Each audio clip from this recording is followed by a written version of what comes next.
महाड हे ऐतिहासिक क्रांतिभूमी असल्याने त्या ठिकाणी भारतरत्न डॉक्टर बाबासाहेब आंबेडकर यांनी 20 मार्च 1927 रोजी चौदार तळ्यावर सत्याग्रह करून बहुजनांना पाणी पिण्यासाठी खुले करून दिले होते।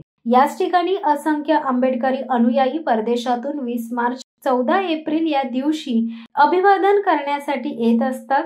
त्यामुळे या चौदार तळ्यामध्ये साहूल व कचरा पालापाचोळा जास्त प्रमाणात असल्याने पाणी अस्वच्छ झाले। तो कचरा चौदार तळ्याचे पाणी स्वच्छ करून तलाव स्वच्छ करावे।